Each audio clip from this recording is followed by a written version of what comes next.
مدير امن المطار قال لي لو ان شاء الله غارب ان شاء الله ما يجي اسمت قلت ان شاء الله الطائره ما تطير توجي في ناديه ماني مروح من المطار طارت مرتين ما ردت من جديد كيف قال لهم والله ماني راكب كما جبتوا لي عام আপনারা দেখলেন লিবিয়ার একজন হজ যাত্রী আমের তার নাম, সে বিমানে উঠতে পারে নাই। কেন? তার পাসপোর্টের জটিলতা ছিল। দেখা গেছে বিমান উঠে গেছে তাকে ফেলে, পাইলট দরজার খুলবে না, টাইম শেষ। কিন্তু বিমান মাঝ আকাশে গিয়ে দেখতেছে ট্রাবল শুরু হয়ে গেছে, বিমানের মধ্যে গোলযোগ শুরু হয়ে গেছে, ইমার্জেন্সি ল্যান্ড করাইতে হইছে বিমানের সমস্যার কারণে।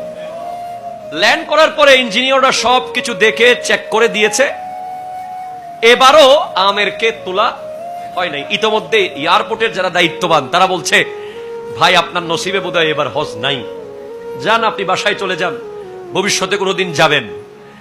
তিনি বলতেছেন, না, আমার বিশ্বাস যে আল্লাহ আমাকে মক্কাতুল মুকাররমা কাবাগর তাওয়াফ করাবে, আমার বিশ্বাস আমি নবীজির রওজায়ে জিয়ারত করতে পারবো।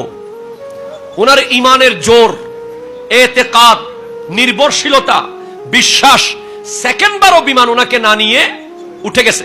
কিন্তু উনি এয়ারপোর্ট ছাড়ে নাই, উনি বসে আছে।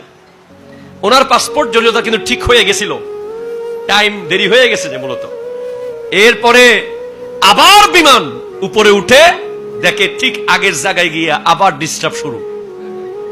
এবার বিমান নেমে বলছে চেকিং টেকিং লাগবে না। ওই যে ব্যক্তির কথা বারবার ফোনে বলছিলেন, তুলতে বলেছিলেন, ওই আমেরকে আগে বিমানে তুলেন।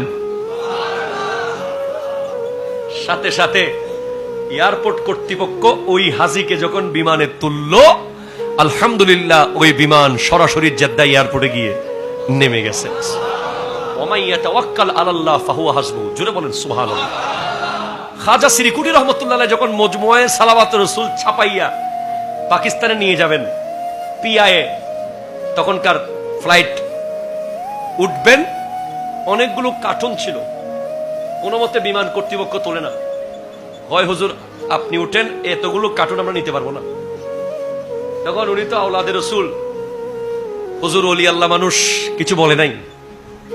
দুই একবার বলছিল, ভাই নেন লিজিয়ে, ये तो थोड़ा सा किताब है। বলে नहीं है হুজুর, ये नहीं होगा। ये অনেক সময় করে এগুলা, বিমান কর্তৃপক্ষ এগুলো করে। দেখা যায় যে লাগেজের বিভিন্ন কিছু নিয়ে বিভিন্ন ঝামেলা শুরু করে দেয়। তো এটা কে তো বুঝে নাই, প্রথমে চিনে নাই। ওনাকে পাইলট না চিনলে কেউ বিমান তো চিনে। দেখে সেম কেস, বিমান কোনো মতে স্টার্ট হয় না, বিমান কোনো মতে স্টার্ট হয় না, বা স্টার্ট হইলে চলাইতে বিমানের জটিলতা, বারবার দেখা যাচ্ছে কোনো মতে বিমান চলে না। পরে হুজুর বুঝে গেছেন, হুজুর বলছেন, ভাই সাহেব ये किताब ले लीजिए, বিমান চলেগা।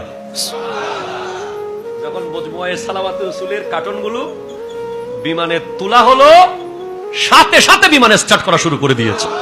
আলা হযরত ইমাম আহমদ রেজা খান ফাজিলে বেরলভী রহমাতুল্লাহ আলাইহি, উনি ট্রেনে করে যাচ্ছেন।